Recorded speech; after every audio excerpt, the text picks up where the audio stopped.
Alors là c'est franchement la meilleure invention du siècle. Attention, voilà, le grappin, hein, franchement rien à dire, top.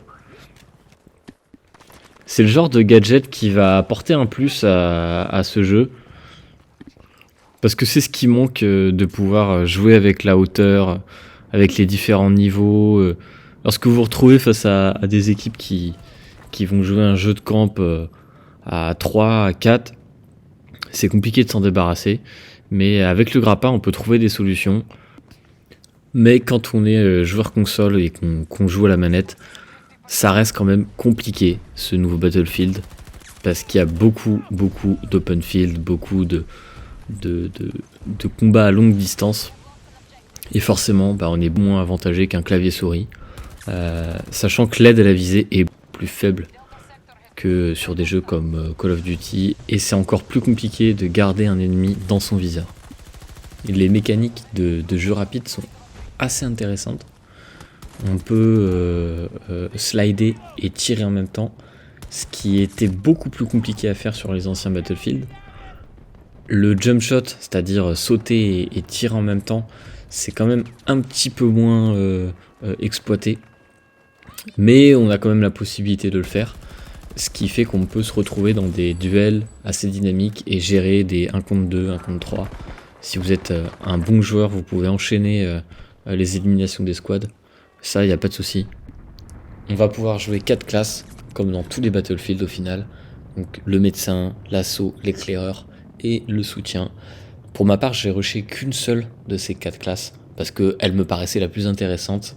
C'est bien évidemment l'assaut, grâce à son nouveau gadget dont je parlais tout à l'heure, le grappin. Maintenant, je pense qu'il y a aussi des nouveautés assez intéressantes au niveau du médecin, parce qu'il a un pistolet, il peut soigner à distance ses camarades.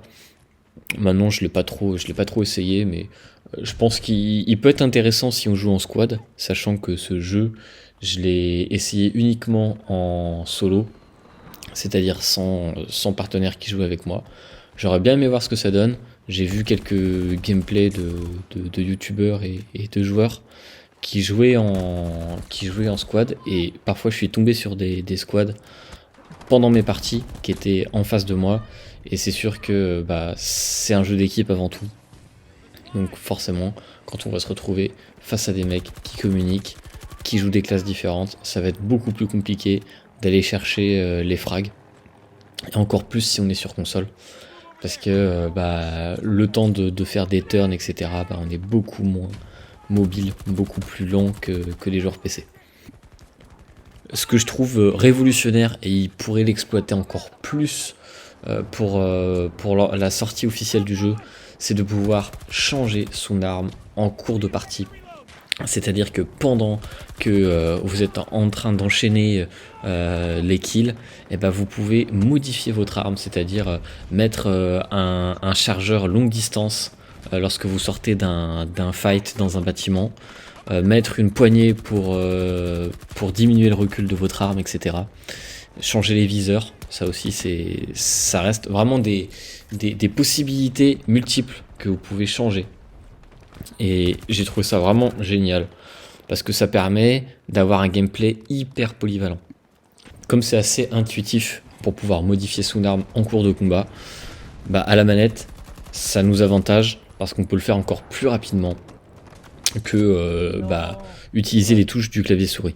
Il y avait quelque chose d'assez traditionnel aussi qui apparaissait dans tous les Battlefield, c'est vous êtes tranquillement en train d'enchaîner vos kills, et d'un coup vous vous faites tuer en fait par un sniper qui était à je sais pas combien de mètres, et c'était assez toxique sur le jeu, parce que très souvent quand on a du mal à jouer, qu'on est tout seul, qu'on sort le jeu tous les 36 du mois, pour se détendre on va prendre un sniper, on va se mettre en fond de map, et puis on va essayer d'enchaîner des têtes.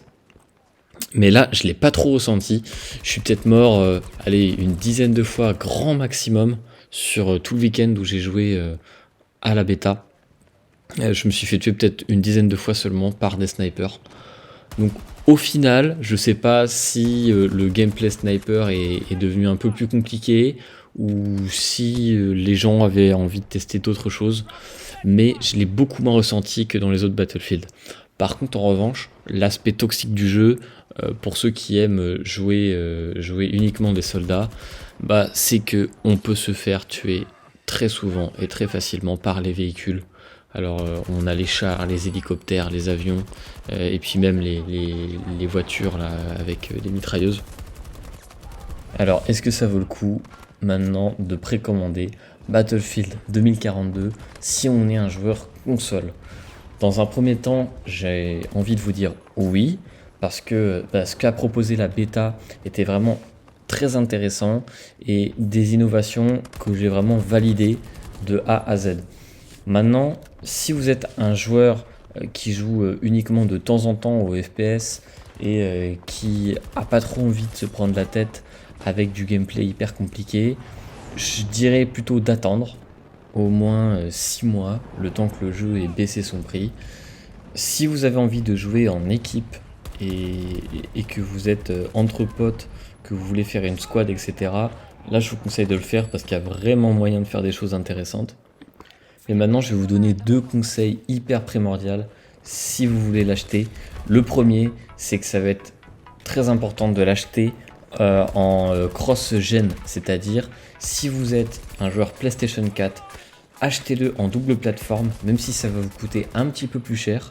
C'est-à-dire, vous l'achèterez en version PlayStation 4 et en version PlayStation 5 parce que lorsque vous aurez la PS5, ça vaudra encore plus le détour, les 120 FPS, la qualité, le gamma, etc., qui va être beaucoup plus accru. Et vous verrez que vous serez dans une aise et dans de meilleures conditions pour pouvoir jouer. Et le deuxième conseil que je vais vous donner, c'est si vous jouez sur console à ce jeu, je vous propose de désactiver le crossplay. Je me suis rendu compte uniquement le dernier jour de la bêta qu'on pouvait désactiver le crossplay. Et quand je jouais avec le crossplay, je crois que j'ai dû dépasser peut-être une ou deux fois les 30 kills. Et la première partie que j'ai fait sans crossplay, j'ai fait une 50 kills. Donc c'est là qu'on voit directement la différence. Si vous jouez contre d'autres joueurs console, ça va être beaucoup plus simple et beaucoup plus amusant. Maintenant, si vous avez envie d'aller chercher la perf et le challenge, gardez le crossplay activé et montrez aux joueurs PC que nous aussi, on est capable de faire des belles choses.